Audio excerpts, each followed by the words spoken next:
ഗീതയും ഖുറാനും കൂടെ ഒരു തുണി തുന്നിച്ചേർക്കാൻ പറ്റുമോ? ചന്ദ്രനിൽ നിന്ന് മനുഷ്യൻ ചൊവ്വയിലെത്തി. അവിടെ ലക്ഷറി ഫ്ലാറ്റിനുള്ള ഫൗണ്ടേഷൻ ഇട്ട് തിരിച്ചു വന്നിരിക്കുക. അപ്പോഴച്ഛന്റെ ഈ ജാതി മതവും. നിന്റെ ഈ കൺസ്ട്രക്ഷൻ ഭാഷ എന്നെ ഉപയോഗിച്ചാണ്ടല്ലോ. ഇത് കണ്ടോ അമ്മേ? അച്ഛൻ ഇപ്പോഴാ പഴയ സ്കൂൾ വാദ്യര് തന്നെയാ. അച്ഛാ, ഇതൊരു ഹൈടെക് യുഗമാണ് അല്ലേ അമ്മേ? അച്ഛൻ പറയുന്നത് ശരിയാ. എനിക്കെന്തോ പേടി തോന്നുന്നു. നമുക്കിതൊന്നും വേണ്ട മോനെ. എടാ, ഇപ്പോഴാണേ നിങ്ങൾ രണ്ടുപേര് കരഞ്ഞാ മതി. ഇങ്ങനെ വാശി പിടിച്ചാ പിന്നെ വേറെ പലരും കരേണ്ടി വരും. അറിയോ, അവരത്ര ലാളിച്ചു വളർത്തുന്ന കുട്ടിയാ അത്.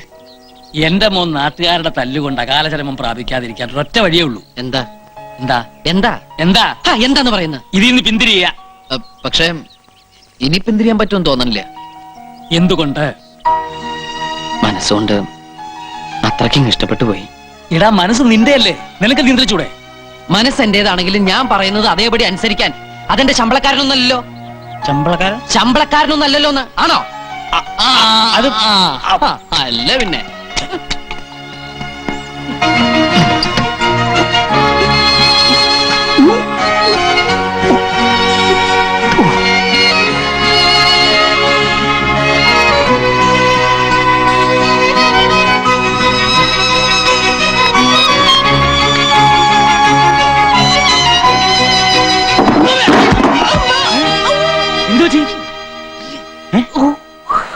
സ്റ്റൂള് തെറ്റി. ഓ, അത് ശരി. ആത്മഹത്യാശ്രമം. കൊള്ളാം. എടാ കഴുതേ, ആരെങ്കിലും ഈ പഴഞ്ച ഏർപ്പാട് കൊണ്ട് നടക്കുമോ? ഇന്ത്യ ആണവ രാഷ്ട്രമായി സ്വയം പ്രഖ്യാപിച്ച നൂറ്റാണ്ടായത്. ഹൈടെക്. ഈ ഹൈടെക് യുഗത്തിൽ ആരെങ്കിലും തൂങ്ങിച്ചാവൂടാ? എടാ, ഒന്നുകിൽ ഗ്യാസ് സ്റ്റൗ, അല്ലെങ്കിൽ നനഞ്ഞു തോർത്തിട്ട് കറണ്ടെ പിടിക്കുക. ഇനി ഇതൊന്നുമല്ല, വേദനയില്ലാത്ത മരണമാണ് ആവശ്യമെങ്കിൽ പൊട്ടാസ്യം സയനൈഡ്, ബി കോംപ്ലക്സ് പോലെ ഏത് മുറുക്കാക്കടലും കിട്ടും. കോക്കറി കാണിക്കല്ലേ. മനുഷ്യനോട് നടുവും തല്ലി വീണ് ചാവാറായിട്ട് നിൽക്കുമ്പോഴാ മാതാമാഷൊരു പഠിച്ച തമാശ. അല്ല, നീ എന്തിനാ ഇത് ഇവിടെ തൂക്കിയത്? നിന്റെ മുറിയിലാവായിരുന്നില്ലേ? അവിടെ ആവുമ്പോ ആരും അറിയയില്ല. അത് ഈ പർപ്പസിന് വേണ്ടി ഉണ്ടാക്കിയ റൂമല്ല. അവിടുത്തെ റൂഫിന് ഹൈറ്റ് ഇല്ല. റൂഫിന് ഹൈറ്റ് ഇല്ല. അച്ഛനും മോനും വീണ്ടും തുടങ്ങിയോ? കണ്ടില്ലേ മോന്റെ പുതിയ ഹൈടെക്? അയ്യോ, എന്താ ഇത്? നീ എന്തിനാ കുറുക്കിട്ടത്? ചുമ്മാ ചുമ്മാതല്ല. നമ്മുടെ മോന് ഈ ഇടയായിട്ട് വേണ്ടാത്ത എന്തൊക്കെയോ തോന്നി തുടങ്ങി. കൂടുതൽ അറിയുന്ന മുസ്ലിംമാരെ അപ്പുറത്ത്. അവരെന്തെങ്കിലും ചെയ്ത് കാണോ? ഇടി കുട്ടിച്ചാത്തൻ ആരെങ്കിലും കൂടോത്രം ചെയ്യുവോ? എന്റെ ദേവി, ഓള് ഇനി എന്തെങ്കിലും കടുങ്കൈ ചെയ്യുമെന്നോ എന്റെ പേടി. എത്ര നേരം ഒന്ന് വെച്ചിട്ടാ കാവലിരിക്കുക? പിന്നിപ്പോ എന്താ ചെയ്യുക? അരുതാത്ത ബന്ധത്തിന് സമ്മതം മൂളാനോ? ഓളിപ്പോ എന്തെടുക്ക? ഭക്ഷണം കഴിച്ചോണ്ടിരിക്കുക. ഭക്ഷണം കഴിക്കുവാണാ? അതിലിനി വിഷം കലർത്തിയിട്ടുണ്ടാ? അത് ഞാൻ പരീക്ഷിച്ചു. എങ്ങനെ? അതൊന്ന് കുറച്ചെടുത്ത് ആദ്യം മൂസൂട്ടിക്ക് കൊടുത്തു. വിഷം പരീക്ഷിക്കാനാണ് നമ്മളെ പാലൂട്ടി തീറ്റിച്ചത്. വിഷം അകത്ത് എന്നാലും ചാവാത്ത ചെയ്താനായത് വിശ്വസിച്ചൂടാ.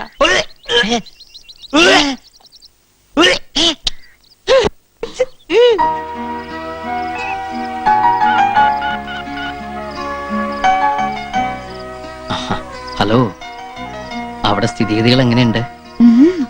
വല്യമ്മാമയും കുഞ്ഞുമ്മാമയും എല്ലാവരും എത്തിയിട്ടുണ്ട്. ഇവിടെ ശരിക്കും ഏറ്റു. ആഹാ, ഇവിടെ ചീറ്റി. പക്ഷേ ഇതിന്നൊരു സത്യം എനിക്ക് മനസ്സിലായി. എന്താ അത്? അച്ഛൻ 100% എന്റെ അച്ഛൻ തന്നെയാ. ഒരു കലർപ്പുമില്ല. എന്റെ തങ്കപ്പേട്ട. മനുഷ്യന്റെ സ്ഥിതിയല്ലേ തങ്കപ്പേട്ട. നമുക്കിനി എന്നും ഇങ്ങനെ സംസാരിക്കാൻ പറ്റില്ലല്ലോ. മരണത്തിന്റെ അവസരമല്ലേ തങ്കപ്പേട്ട. വിധി വന്നിങ്ങനെ മുമ്പിൽ നിന്ന് നമുക്കെന്ത് പറയാൻ പറ്റും തമ്പക്കേട്ട? അല്ല തങ്കപ്പേട്ട. തങ്കപ്പേട്ടനോ? അതെ, വേറൊന്നുമല്ല.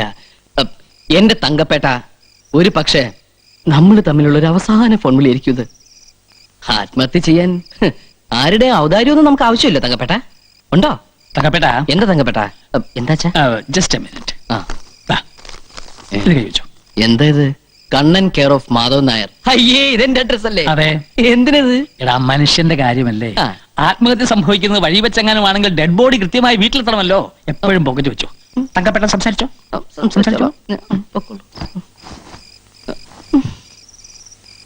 തങ്കപ്പേട്ട അതും ചീറ്റി.